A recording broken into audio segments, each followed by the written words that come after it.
quero saudar a todos com a paz do Senhor. É um motivo de bastante alegria estar aqui em mais uma live para a honra e glória do Senhor, para nós podermos citar as Escrituras e de lá tirar lições preciosas para as nossas vidas. Nós estamos fazendo um comentário sobre o texto da carta aos Romanos, no capítulo 12. Já falamos sobre o nosso relacionamento com Deus, o nosso relacionamento entre cristãos, e hoje nós vamos falar, debaixo da direção do Espírito Santo, sobre o nosso relacionamento com os inimigos, ou com os nossos inimigos, não é verdade? E é um assunto importante, um assunto que poderia ser mais tratado, né, em algumas igrejas, e graças a Deus que algumas, até mesmo em cultos de ensino, em escola bíblica, têm tratado isso com base bíblica, com bastante profundidade, né, com aplicações na vida da igreja, na vida dos membros, para que nós possamos crescermos na graça e no conhecimento de Deus. Mas antes de tudo, eu quero orar com você. Soberano e eterno Deus, Deus de toda honra e de toda glória, nós queremos te agradecer, Senhor, pela oportunidade, pelo espaço que o Senhor nos concede de podermos anunciar a tua palavra, Senhor. Pedimos que o Senhor fique conosco, Senhor, que o Senhor abra os nossos olhos, os nossos ouvidos, que o Senhor possa encher-nos com o teu Santo Espírito. Abençoe a todos aqueles que necessitam de orações, Senhor, os enfermos, pessoas que estão em estado depressivo, pessoas que estão precisando de uma porta de emprego, que o Senhor possa visitar a todos, entrar com a cura e com a providência, Pai. Assim nós te pedimos e te agradecemos, no nome de Jesus. Amém e amém. Bom, pois bem, eu já quero fazer leitura aqui do texto, Romanos capítulo 12, versículo 17 ao 21. A ninguém torneis mal por mal, procurai as coisas honestas perante todos os homens. Se for possível, quando estiver em vós, tende paz com todos os homens. Não vos vinguei a vós mesmos, amados, mas dai lugar à ira, porque está escrito: minha é a vingança, eu recompensarei, diz o Senhor. Portanto, se o teu inimigo tiver fome, dá-lhe de comer. Se tiver sede, dá-lhe de beber. Porque, fazendo isso, amontoará brasas de fogo sobre a sua cabeça. Não te deixe vencer do mal, mas vença o mal com o bem. A questão do relacionamento, e aqui nós estamos falando sobre o relacionamento com os nossos inimigos. E por que temos inimigos? Por que há pessoas que têm muitas vezes a nós como inimigos, né? Nós, como cristãos, não devemos ter a ninguém por inimigo. Mas por que as pessoas, de forma direta ou indireta, no trabalho, na empresa, na faculdade, até mesmo dentro da igreja, nos têm por seu inimigo? Vale destacar, até mesmo dentro da própria carta aos Romanos, que as consequências que estão no mundo aí hoje é por conta do pecado. Romanos mesmo vai dizer que por um homem entrou o pecado no mundo. E aqui, nessa epístola tão doutrinária e teológica que Paulo escreveu, nós falamos aqui nas lives passadas que em Romanos 3:20 é a conjunção, né, da condenação. Todos pecaram. Quando Deus criou o Adão, ele criou toda a humanidade a partir de Adão. Só que em Romanos capítulo 5, versículo 1, tem a conjunção da justificação. Romanos capítulo 8, versículo 1, tem a conjunção da nossa garantia. Nenhuma condenação há para aqueles que estão em Cristo Jesus. E Romanos capítulo 12, versículo 1, tem a conjunção da consagração perante Deus. Então, veja você que nos primeiros capítulos, capítulos 1, 2, 3, Paulo fala sobre o pecado original, o pecado a toda a humanidade, pecado por omissão. Aí em Romanos capítulo 4, versículo 5, ele apresenta a graça, né? Ele usa 3 palavras-chave ali, fé, graça e sangue.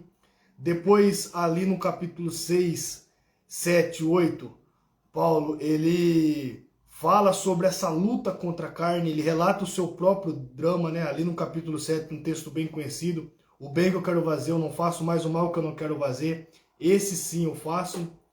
E nos capítulos 9, 10, 11, ele faz uma explicação teológica sobre a aliança de Deus com Abraão, que Deus não rejeitou o seu povo. Embora hoje eles se encontram como inimigos da cruz, a Bíblia fala que o endurecimento de Israel veio em partes.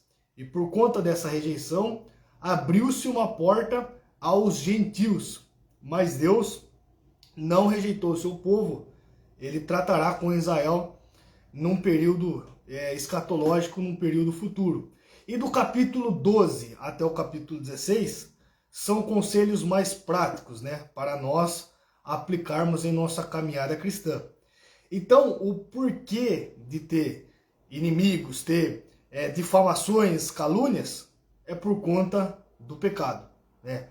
A vida e o ministério cristão, ela é marcado por altos e baixos. Tenha certeza disso. Você vê lá no livro de 1 Reis, capítulo 17, que o Elias ali, o profeta Elias, ele travou uma batalha contra os profetas de Baal e Deus concedeu vitória ao profeta Elias. E aí quando chega no capítulo 19, Elias é ameaçado por uma mulher, Jezabel, e aí ele foge, né? Então veja você que do alto ele vai lá, né, pro fundo do poço. O próprio Jesus se batizou no Rio Jordão, foi batizado no Rio Jordão, ali em Mateus capítulo 3, e logo em Mateus capítulo 4, o texto diz que ele foi levado pelo Espírito ao deserto, né? É o próprio apóstolo Paulo, a quem também nós estamos falando, ele foi arrebatado ao terceiro céu, ao paraíso, e depois ele relata a experiência, o drama do espinho na carne. E isso em toda a Bíblia. Nós vemos homens e mulheres de Deus, né, com isso em seus ministérios. O ministério cristão é marcado por momentos bons e momentos ruins, altos e baixos. Mas louvado seja o nome do Senhor, que ele não abandona aquele que é fiel. Deus sempre está ao nosso lado. Então, muitos, né, têm inimigo, por assim dizer, as pessoas têm por inimigo por consequência, a consequência primária, a razão primária disso tudo, a origem, é por conta do pecado. E resta-nos saber entender como nós devemos lidar com essas pessoas, né? Esse é um desafio para a igreja, esse é um desafio para mim, esse é um desafio para os cristãos da atualidade, porque se muitos pastores, né, pregadores e até mesmo os cantores refletissem mais sobre o conceito bíblico, iria se ter muito mais cristãos maduros, né, que têm melhor relacionamento com as pessoas, ia diminuir o índice de frustrações, fofocas, calúnias e difamações. Veja você, principalmente aqui no Ocidente, aqui até mesmo aqui no Brasil, que quando se vai tratar um assunto como esse, entre o cristão e o inimigo, muitos pregadores costumam aplicar uma palavra, vamos dizer assim, fatalista, não é? Declare sobre a sua vida, profetize. As músicas, os hinos gospel que tem na atualidade, sabor de mel, não é? Pega lá quem falou mal da sua vida, não é? E não ensinam de fato como o verdadeiro evangelho ele é apresentado nas escrituras. Jesus falou sobre o nosso relacionamento com o nosso inimigo, lá em Mateus capítulo 5. Nós vemos a posição de personagens bíblicos, dentre eles o próprio apóstolo Paulo. O Paulo tinha muitas pessoas ali dentro da igreja, muitos falsos profetas, que zombavam dele, caluniavam, falaram que ele era um impostor, falaram que o Paulo ele não deu certo lá na religião do judaísmo, agora ele é mais um recém-chegado no cristianismo, ele está mudando a sua mensagem para atrair mais seguidores. Então, veja absurdos que falaram do próprio apóstolo Paulo. Lembrando que o apóstolo Paulo ele é alguém comissionado por Deus, escolhido a dedo por Deus. Ele viu o Cristo ressurreto, lá em Atos capítulo 9. A visão que ele teve ali na estrada indo para Damasco. Então, você percebe que o evangelho pregado hoje está um pouco distante da realidade bíblica, no que diz respeito a relacionamento entre cristãos, né, e aqueles que têm a nós por inimigo. Eu não gosto de dizer assim, os nossos inimigos, né, porque o cristão, de fato, o cristão genuíno, ele não deve ter ninguém por inimigo. Mas, como título, né, dessa live, para que você possa entender, compreender, as pessoas muitas vezes nos têm como inimigo e nós devemos aplicar o verdadeiro conceito bíblico. E aí, então, nos tornaremos mais maduros, mais experientes, né? Mais pessoas com mais equilíbrio emocional e também espiritual. E aí fica a pergunta sobre, já fizemos uma introdução, agora fica a pergunta, o porquê nós temos inimigo? Ou por que as pessoas nos têm como inimigo? O que nós fazemos, né, para essas pessoas nos ter como inimigo ou deixamos de fazer? Há uma diferença entre participar do escândalo da cruz, né, e ser um motivo de escândalo. Por quê? Tem muitos cristãos que as pessoas o têm ele como inimigo, mas ele dá motivos. Ele não paga em dia, ele é um péssimo colega de trabalho, ele é um péssimo vizinho, não é? Ele causa prejuízo às pessoas. E aí as pessoas que não têm a mente de Cristo vão falar dele, vão criticá-lo. E com razão, não é? Porque ele dá motivos para que o seu nome esteja no meio das praças, né? Está sendo zombado, blasfemado. Por isso eu disse aqui, há uma diferença entre participar do escândalo da cruz e ser um motivo de escândalo. Eu quero até deixar um texto aqui em 1 Pedro, capítulo 2. Olha o que diz o versículo 15. Porque assim é a vontade de Deus, que fazendo bem, tapeis a boca, né? Tapeis a boca à ignorância dos homens loucos, como livres e não tendo a liberdade de pôr cobertura da malícia, mas como servos de Deus. Versículo 19. Porque é coisa agradável que alguém, por causa da consciência para com Deus, sofra agravos, padecendo injustamente. Porque que glória será essa? Se pecando sois esbofetados e sofreis, mas se fazendo bem sois afligidos e o sofreis. Isso é agradável a Deus. Então, como que nós podemos reivindicar, podemos nos defender ou pedir para que Deus nos defenda daqueles que nos caluniam, daquele que nos persegue, se nós somos um motivo de escândalo? Se nós damos razão, se nós damos motivos, se nós a nossa conduta ela é semelhante às pessoas que estão lá fora. Jesus nos chamou para ser luz do mundo e sal da terra. Por isso o texto é bem claro. Que glória é essa se pecando sois esbofeteados e sofreis, né? Mas se fazendo bem sois afligidos e o sofreis. Isso é agradável a Deus. Então, a maior glória e privilégio para qualquer crente é sofrer por Cristo e pelo Evangelho.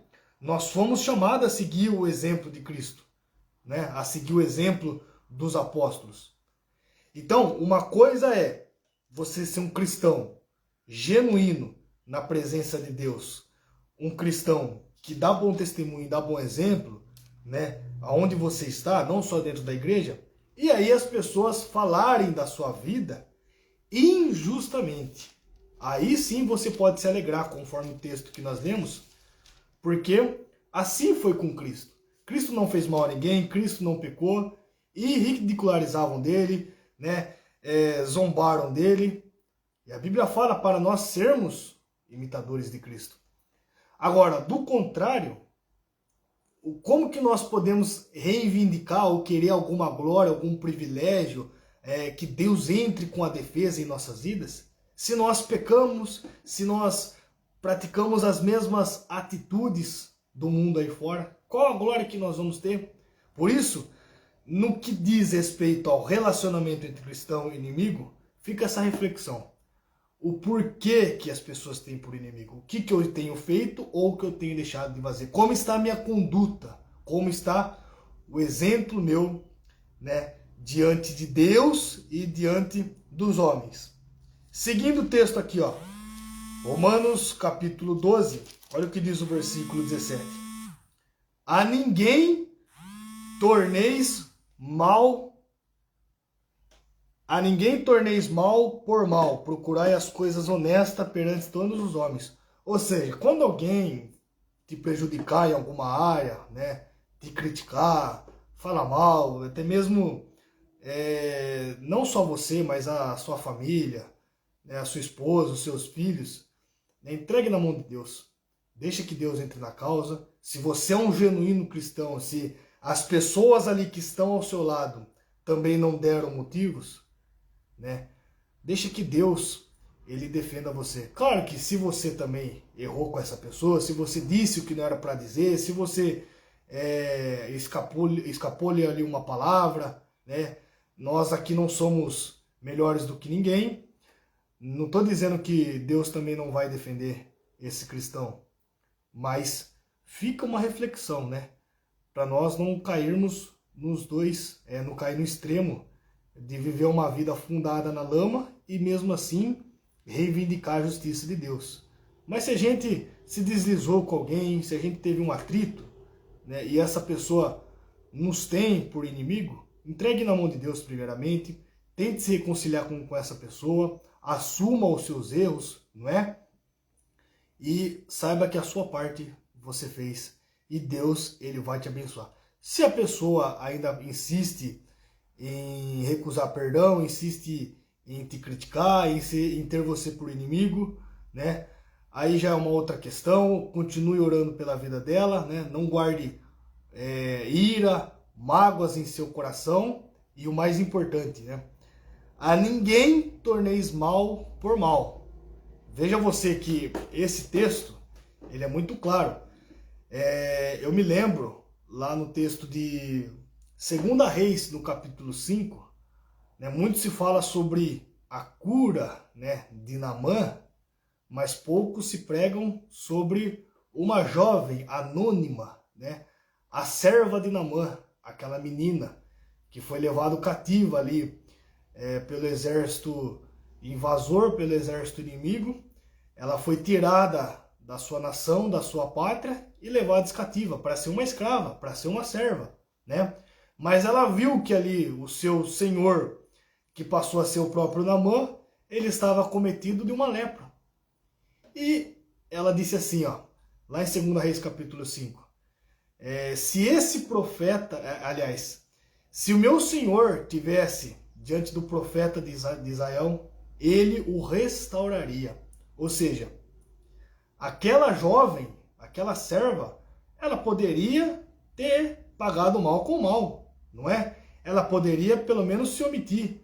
Ah, ele está com lepra? Quem mandou invadir Israel? Né? Quem mandou mexer com o povo de Deus? Quem mandou me levar cativa, me tomar como serva, né? É pouco que ele está passando. Eu acho pouco que ele está passando. Ela poderia ter pensamentos que são pensamentos atual da realidade hoje. Mas não. Ela lembrou ali ao seu senhor, não é? Que é um profeta Israel, um profeta de Deus, que o restauraria. E assim foi, né? Deus fez o milagre. Deus, ele tem os seus planos, né? Aquela serva, ela passou a ser uma missionária em terras estrangeiras, né? Ela pôde falar do Deus de Israel ali. E veja que por ela não ter pago o mal com o mal, Deus deu vitória. Deus, ele não é limitado, ele pode curar a quem ele quiser, ele visita as nações que ele quiser, o povo que ele quiser, né? Basta nós ficarmos na posição e na condição de varão, de servo de Deus, que ele vai nos abençoar e nos defender. Veja você que na própria escolha dos discípulos de Jesus, diz o texto que ele escolheu um publicano, né, e um zelote. Se você estudar sobre esses dois grupos, né, um cobrador de impostos e o zelote, você vai ver que eles eram inimigos. Você vai ver que um representava o Império Romano, vazia o seu serviço ao Império Romano. Já o outro, né, queria se livrar do Império Romano. Era um nacionalista, né, queria derrubar o Império Romano. E Jesus chamou os dois, né, e os dois foram discípulos de Cristo. Então nós temos que deixar de lado as diferenças, né? Como eu falei na live de ontem, o amor ao próximo na igreja primitiva estava muito ligado, estava mais ligado à ajuda, ao serviço prestado, né? Em relação também ao uso dos dons, do que ao amor simplesmente por meras palavras, né? Então você vê até na escolha do próprio Cristo, de dois discípulos ali, o cobrador de imposto e o zelote, né? E ambos aceitaram o chamado do bom mestre. Olha o que diz o versículo 20. Portanto, se o teu inimigo tiver fome, dá-lhe de comer, se tiver sede, dá-lhe de beber, porque fazendo isso, amontoará brasas de fogo sobre a sua cabeça. Não te deixes vencer do mal, mas vença o mal com o bem. Esse ensino aqui do apóstolo Paulo, ele relembra as palavras de Jesus lá no Sermão do Monte, lá em Mateus capítulo 5, palavras, né, fáceis de ler, mas difíceis de ser praticadas, né? Mas nós devemos pedir para o Espírito Santo, né, nos capacitar, transformar os nossos sentimentos, a nossa forma de pensar, o nosso comportamento. Lá em Gálatas 5, nós vemos os dons, ou aliás, os frutos do Espírito Santo, né? A bondade, a temperança, a longanimidade, a generosidade, né? E é por esses frutos que o cristão genuíno ele deve andar, né, nesse mundo pecaminoso, nesse mundo de trevas, né?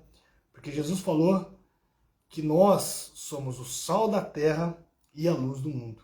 E no que diz respeito a relacionamento entre inimigos, irmão, fique em paz. Deixa que falem, deixa que critiquem, né? Ao invés de pegar o exemplo aí dessas canções gospel aí, né?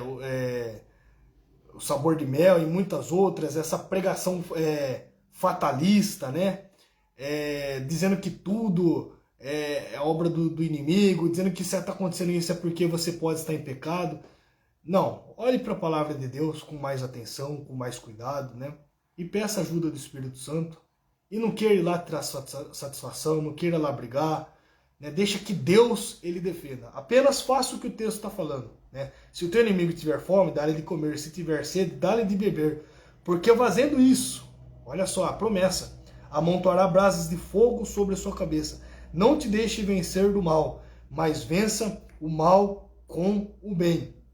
Veja você que Paulo, ele vem doutrinando a igreja e ele vem numa sequência de um duplo mandamento, né? Aborrecei o mal e apegai-vos o bem, né? A ninguém torneis mal por mal, mas procurai coisas honestas. Abençoai os que vos perseguem, abençoai e não amaldiçoai. Cadê aqui? A ninguém torneis mal por mal, procurai as coisas honestas perante os homens. Se for possível, quando estiver em vós, tendes paz com todos os homens. E o versículo 21 que nós lemos, não te deixes vencer do mal, mas vença o mal com o bem. Ou seja, se nós somos, de fato, do reino da luz, né, nós devemos se comportar como tal. nós devemos viver nesse mundo em preparação, não é, para o reino vindouro, o mundo que Deus quer estabelecer, que ocorrerá ali depois do reino milenar de Cristo aqui na Terra. Aí sim não terá esses tipos de conflitos, não terá esse tipo de coisa, né? Haverá pensamentos iguais, sentimentos iguais, né? Ocorrerá o arrebatamento da igreja. Lá sim a igreja ela troca de posição de igreja militante, que se encontra aqui na Terra, para ser igreja triunfante. Lá nós não teremos mais discordâncias, né? Não passaremos mais tais tribulações. E aí o mundo experimentará a grande tribulação, o juízo de Deus. Cristo volta com a igreja, institui o milênio aqui na Terra, né? O diabo será preso, mas depois ele será solto, será derrotado para sempre. E aí o texto diz em 1 Coríntios capítulo 15, que o Filho vai entregar o reino ao Pai, né? E aí tem todo o desencadear, você vê o desencadeamento escatológico, né? De Deus cumprindo a sua palavra, de Deus cumprindo a sua promessa. Então, é aquela ideia do agora é e ainda não. Agora nós vivemos, né, nesse mundo, Cristo reina espiritualmente. Mas chegará um dia que ele reinará literalmente aqui na Terra, fisicamente aqui na Terra, não é? Agora nós somos transportados do reino das trevas para o reino da luz, né? Então nós estamos dentro do reino, mas o reino não está ainda dentro de nós. Mas chegará um dia que todas essas coisas se cumprirão. Agora Cristo nos consola, né? Mas nos consola hoje, amanhã nós não estamos imunes a outras tribulações, provas, adversidades. Mas chegará um dia que não haverá mais lágrima, nem pranto, nem clamor, porque já as primeiras coisas são passadas. O mal, o pecado, ele já não existe mais. E aí eu me lembrei aqui também sobre a reflexão que o cristão deve ter quando, se as pessoas o têm ele por inimigo, sobre o que ele está fazendo e o que ele deixa de fazer, né? Veja o exemplo de um outro personagem bíblico que tinha um inimigo de forma injusta, né? Está lá em 1 Reis, capítulo 18, versículo 17. O Acabe, quando ele viu Elias, ele disse assim, ó, és tu o perturbador de Israel? Aí o Elias devolveu, respondendo, eu não sou inimigo de Israel, mas você e sua casa, porque deixaste o mandamento de Deus. Então, o Elias tinha como Acabe como inimigo? Não, mas Acabe tinha de forma injusta o Elias como inimigo. E por quê? Porque ele era um servo de Deus, porque ele cumpria a palavra de Deus, porque ele era o representante de Deus aqui na terra. Muitas das vezes as pessoas nos têm por inimigo porque nós fazemos simplesmente aquilo que é certo, aquilo que é da vontade de Deus. Lá no trabalho nós cumprimos a regra, né? Aplicamos a lei que nos é imposta e fazendo o que é certo, as pessoas nos caluniam, não é verdade? Não tá bom, nunca fica bom para ninguém. Mas é como se diz o ditado, né? Não se dá para agradar a todos. Mas fica essa reflexão, né? Se nós somos esbofeteados, caluniados, mas estamos fazendo a palavra de Deus, fique com a consciência tranquila, né? Se alegre com isso aí. A Bíblia fala também que os que querem viver piamente padecerão perseguições, né? Não leve isso para o pessoal, não traga isso em seu coração. Ore por essas pessoas, apresente ali em oração, né? E para finalizar, o versículo 18. Se for possível, quando estiver em vós, tende paz com todos os homens. Aproveite essa paz, né? A paz, o legado, a herança que Jesus nos deixou, né? Quando entrou o pecado no mundo, o homem perdeu essa paz, mas os profetas, lá no Antigo Testamento, inspirados por Deus, eles já profetizaram a restauração dessa paz, né? O profeta Isaías, ele falou que viria e o seu nome será maravilhoso, conselheiro, Deus forte, príncipe da paz. E aí quando Jesus nasceu, lá em Lucas capítulo 2, lá diz o texto: glória a Deus nas alturas, paz na terra e boa vontade para com os homens. Né? Romanos capítulo 5, versículo 1, né, se não me falha a memória: justificado, pois, pela fé, nós temos paz com Deus. Então lembre-se que você é um cidadão celestial, seu nome está escrito no livro da vida, né? Você tem um Deus que te acompanha 24 horas, tenha paz, né? Estão falando mal, caluniando, perseguindo sua vida, tenha paz, saiba que Deus está no controle, né, da sua situação. Ore por essas pessoas, né? Peça para que Deus tire esse sentimento do coração dela e certamente Deus vai ouvir e vai responder a sua oração. Amém? Que Deus abençoe você. Amanhã, se Deus quiser, nós estaremos aqui para falar de Romanos capítulo 13. O cristão e a política, né? O cristão e as autoridades governamentais ou as autoridades seculares. Se Deus permitir, faremos aqui, debaixo da graça de Deus, um comentário da carta aos Romanos no capítulo 13. Vamos orar?